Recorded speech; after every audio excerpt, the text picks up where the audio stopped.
तो फ्रेंड, स्वागत है आपका हमारे चैनल पर। मैं आपकी पूनम आज आप सभी के लिए और गुजरात के रहने वाले मनोज भैया की फरमाइश पर बहुत ही खूबसूरत सा सोहर गीत लेकर आई हूँ। जैसा कि आप सभी जानते हैं कि हमारे देश के तीसरी बार प्रधानमंत्री हमारे पीएम नरेंद्र मोदी जी फिर से बने हैं। यह हमारे लिए बहुत ही सम्मान और गर्व की बात है। हम उनके काम की जितनी भी प्रशंसा करें कम है और उस सरकार की तुलना में इनका योगदान अतुलनीय है।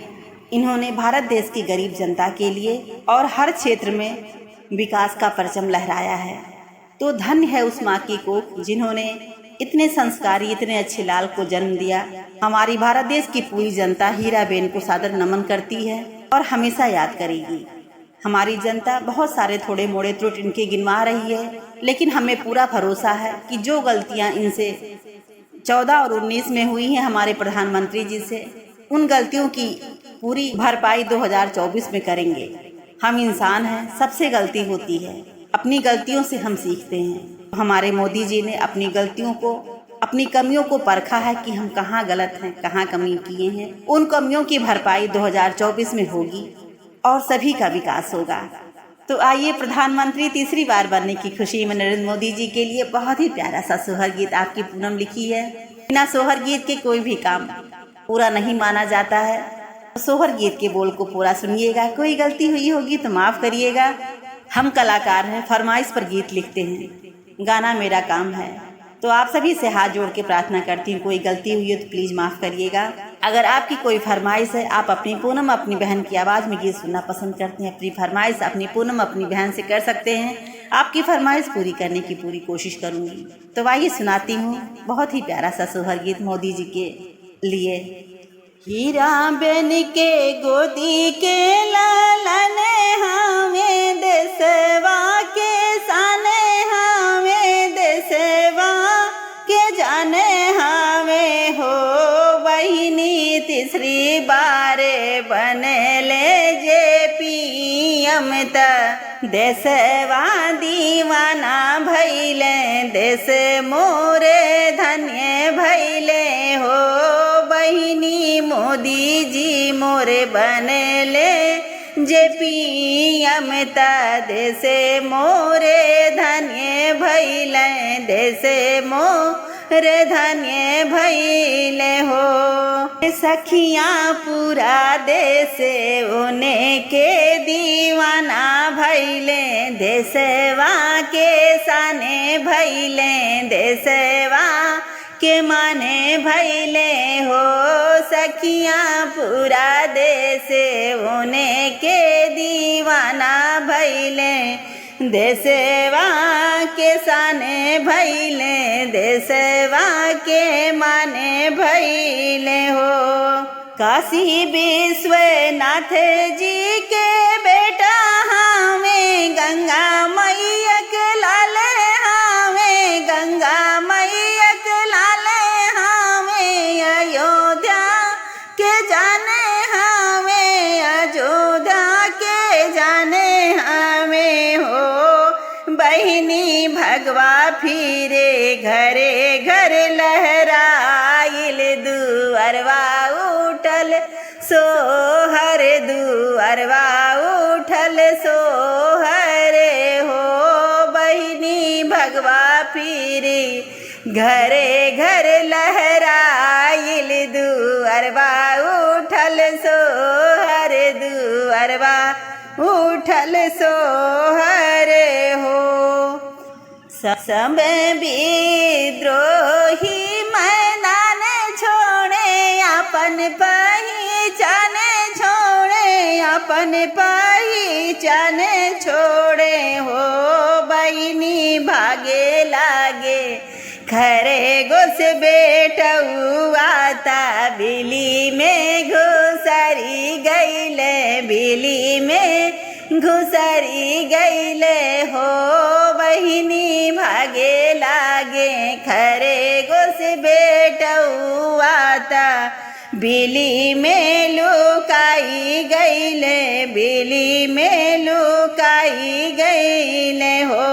ललना 5 साल केहू नाही आई है ता मुहवा देखई है ता देखई है ई हो ललना 5 साल केहू ना खियई है त मुहवा देखई है त मुहवा देखई है ई हो 9 जून के मोदी मोर शपथ लिहल तुरंत काम शुरू कैले तुरंत काम शुरू कैले हो बहिनी किसानन के करे जा जुड़ाइल की मोदी मोरे अइल ता देशवा बचाई लिहले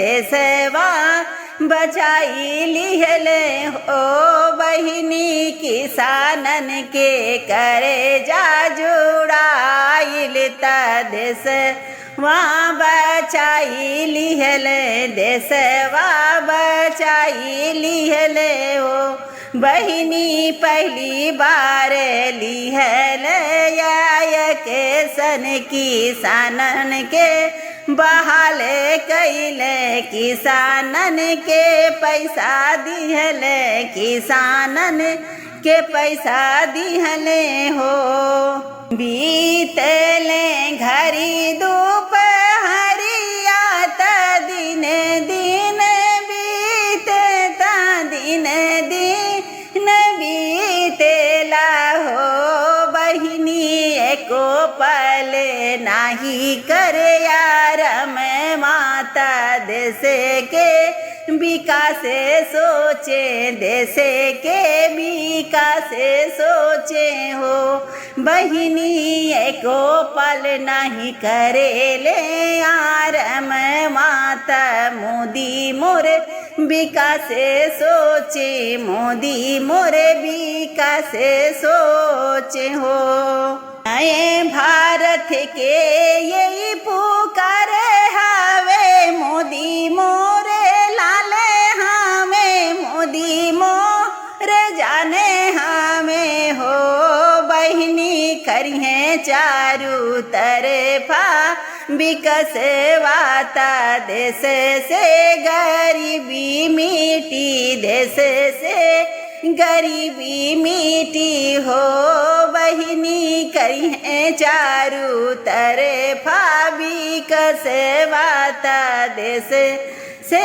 गरीबी हटी देश से बेरोजगारी हटी हो मोदी मोरे राम लला के भगत हमें महादेव पुजारी हमें माई के लाले हमें हीरा बन के लाले हमें देशवा के साने हमें हो बहिनी घूमे ले देशवा विदेशवा ता भारत के पहचाने बने भारत के विकास होवे भारत के विकास होवे हो तीसरी बार बने ले पिया में रचेले इतिहास वात रचेले इतिहास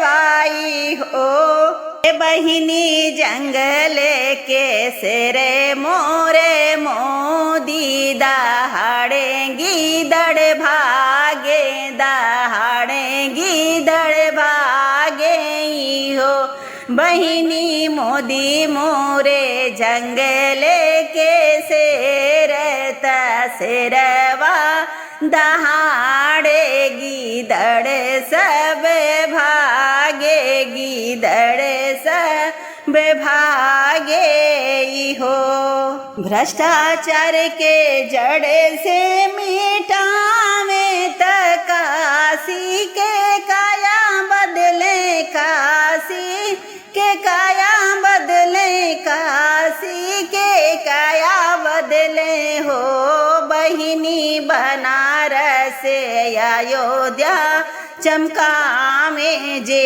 केहू ना कर पावे ता वही कई दिखावे ता वही कई दिखावे हो अयोध्या के काया दिहले पलटी इतिहास रची दिहले तना में हमर कहिले हो सखियाँ हीरा बिन दामोदर दास के सपना मोर मोदी सचे कहिले मोरे मोदी सचे कहिले तकोखी धन्य भैले ता माई धन्य भैली हो।